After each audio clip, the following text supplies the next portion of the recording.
महाराष्ट्र ही संतांची शूरवीरांची भूमी. ज्या मातीमध्ये माझा जन्म झाला त्या मातीचा गौरव मी केलाच पाहिजे.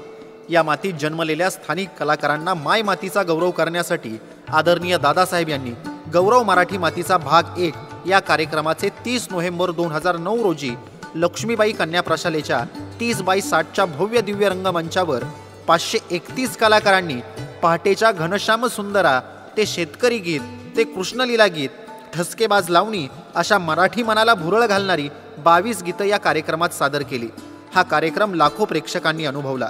पण दादासाहेब एवढ्यावर थांबणारे आपलं कलाप्रेमी मन नव्हतं.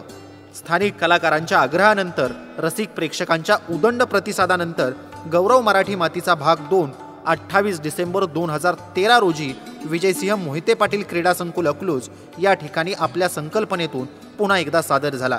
या कार्यक्रमामध्ये 731 कलाकारांच्या सहभागातून रसिक प्रेक्षकांची मने जिंकणारी गीतं सादर झाली.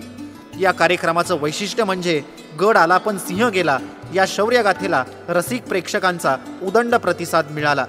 सहकार महर्षी शंकरराव मोहिते पाटील यांचं कार्यकर्तृत्व प्रगल्भ विचारधारा यांचा गौरव करण्यासाठी 12 जानेवारी 2016 रोजी गौरव मराठी मातीचा भाग 3 या कार्यक्रमाचे आयोजन करण्यात आले.